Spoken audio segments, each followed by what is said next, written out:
जय हिंद। मैं हूं परवेज पवार और आप देख रहे हैं एलकेबी हिंदुस्तान। उत्तर प्रदेश की अलग अलग विधानसभा सीटों के बारे में हम आपसे चर्चा कर रहे हैं। वर्तमान सियासी समीकरणों को लेकर आपसे चर्चा कर रहे हैं। पूर्व में हम उत्तर प्रदेश की 8 विधानसभा सीटों की वीडियो अपलोड कर चुके हैं, जिनमें आपने सहारनपुर जनपद की सभी 7 विधानसभा सीटों के बाद कैराना विधानसभा और इस वीडियो में हम शामली जनपद की शामली सदर विधानसभा सीट के बारे में चर्चा करेंगे। आपको बता दें कि शामली विधानसभा सीट जो है वो इस समय राष्ट्रीय लोकदल के विधायक है प्रसन्न चौधरी वहां से, और भारतीय जनता पार्टी और राष्ट्रीय लोकदल दोनों के ही प्रभाव वाली सीट है।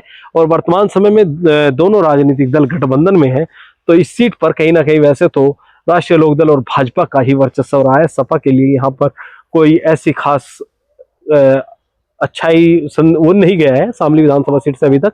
हालांकि कांग्रेस के टिकट पर पंकज मलिक जरूर विधायक रहे हैं। तो इस सीट के सियासी समीकरणों को समझने का प्रयास करेंगे। लोकेश सलारपुरी जी हमारे साथ मौजूद हैं। सबसे पहले तो लोकेश जी, आपका स्वागत है। बहुत बहुत धन्यवाद प्रवेश भाई आपका, और आपके दर्शकों को नमस्कार। लोकेश जी, शामली विधानसभा सीट वर्तमान समय में प्रसन्न चौधरी यहाँ से विधायक हैं, राष्ट्रीय लोकदल के टिकट पर जीते थे और किसान आंदोलन का दौर था जब 2022 का विधानसभा चुनाव हुआ था। और शामली जनपद जो है वो कहीं ना कहीं किसान आंदोलन से पूरा प्रभावित हुआ था, क्योंकि तीनों सीटें विपक्ष के खाते में गई थी और भारतीय जनता पार्टी को इस जनपद से निराशा हाथ लगी थी। और शामली जो उनके प्रभाव वाली सीट मानी जाती थी वो भी उन्होंने गंवा दी थी। राष्ट्रीय लोकदल ने वहां पर भी जीत दर्ज की थी, हालांकि नजदीकी अंतर से जीत दर्ज की थी। तो अब 2027 के समीकरणों को किस तरह से देखते हैं? पहले तो चूंकि शामली की आपने बात की, तो थोड़ा शामली के बारे में, शामली और किसान मूवमेंट पे थोड़ा सा जरा से मैं बोल दूं कि शामली की धरती महेंद्र सिंह टिकैत के जमाने से किसान के मूवमेंट को लेकर के बहुत चर्चित रही है।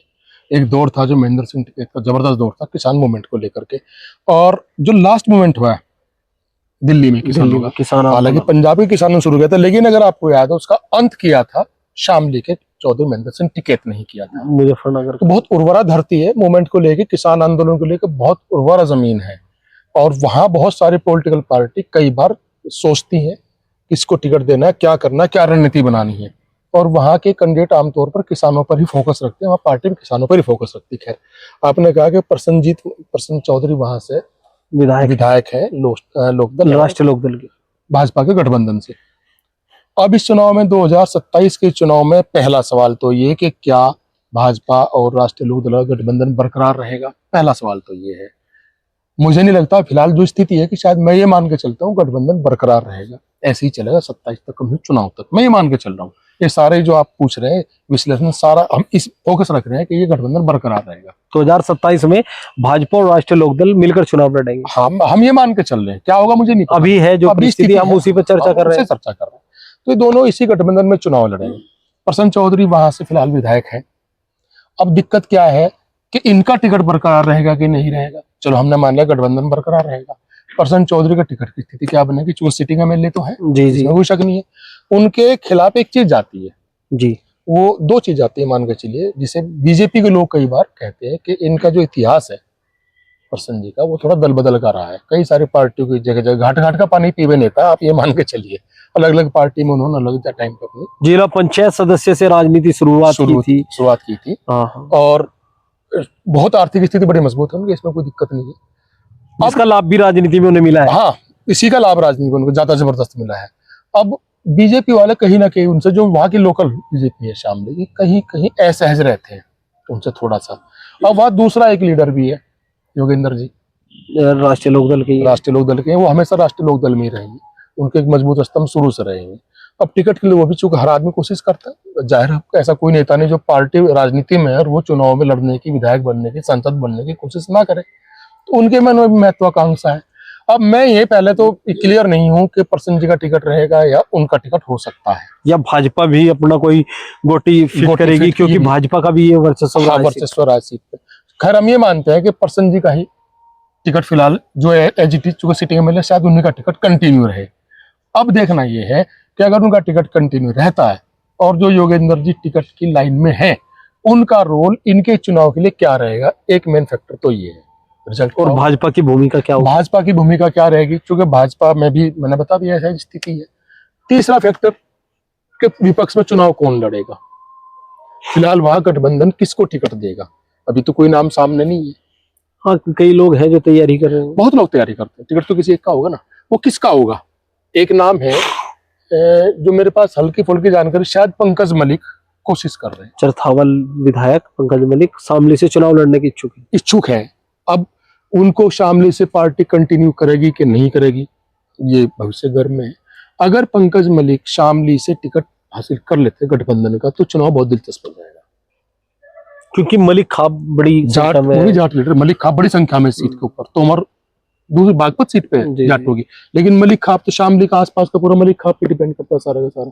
तो अगर उनको टिकट हो गया तो फिर भाजपा और लोक दल गठबंधन को, यानी प्रसन्न चौधरी, थोड़ी दिक्कत आने की संभावनाएं हैं।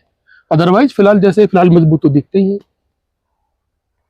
तो वर्तमान स्थिति आपको लगता है कि राष्ट्रीय लोकदल और भाजपा का जो गठबंधन है उसको बढ़त है, लेकिन टिकट को लेकर आप संशय मान रहे हैं? बढ़त दो वजह से है, बढ़त दो वजह से है कि चूंकि वाहन का वोट का गणित इस लेवल पे है, लेकिन अगर दूसरी तरफ से कोई जाट उम्मीदवार, इतना ही मलिक खाब को जाट उम्मीदवार उतार दिया गया, तो फिर बढ़त नहीं है, फिर तो टक्कर बराबरी की है, फिर तो कहीं भी ऊँट किसी का रोटी बैठ सकता है, ये मेन चीज है।